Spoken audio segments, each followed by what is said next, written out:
සිට මේ දර්ශනීය තොරණ වෙනුවෙන් සීදායකත්වයේ ලබා දෙමින් මේ පරිලෝකීය අපේ හිතවත් පිරිස වෙනුවෙන් මේ ගෞරවනීය ස්වාමීන් වහන්සේලා වෙනුවෙන් අපේ පින්පොණුවෙන් අපේ ඕල් පිළිබඳ සිහිපත් කිරීමේ අවස්ථා ඉදී කාලය තුළ අපි බලාපොරොත්තු වන ඔබට හඳුන්වා දෙන්න.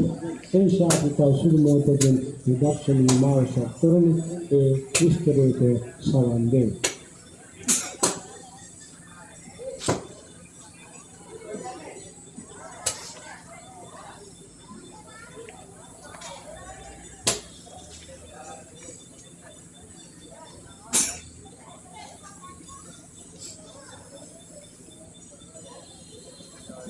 එවැගේම මහාවර්ෂදාන කළා අපි අතීතයේදී අර තොරන් දිකිරීමේදී පුවත්ගස් වැනි ඒ අමුද්‍රව්‍ය විශාල වශයෙන් නොමිලේ සපයා දී ආකාරයේ මෙවරත් අපිට විශේෂයෙන්ම පුවත්ගස් වල ලොකු අඩුපාඩුවක් තිබුණ අවස්ථාවක තල්දුව වෙළඳ ව්‍යාපාරික ආර්ථික දායක මාතා තමන්ගේ වත්තේ තිබෙන පුවත්ගස් අපට අවශ්‍ය ප්‍රමාණයක් කපාගෙන රැගෙන යන්න කියලා අපට අපේ දිරිමත් කළා.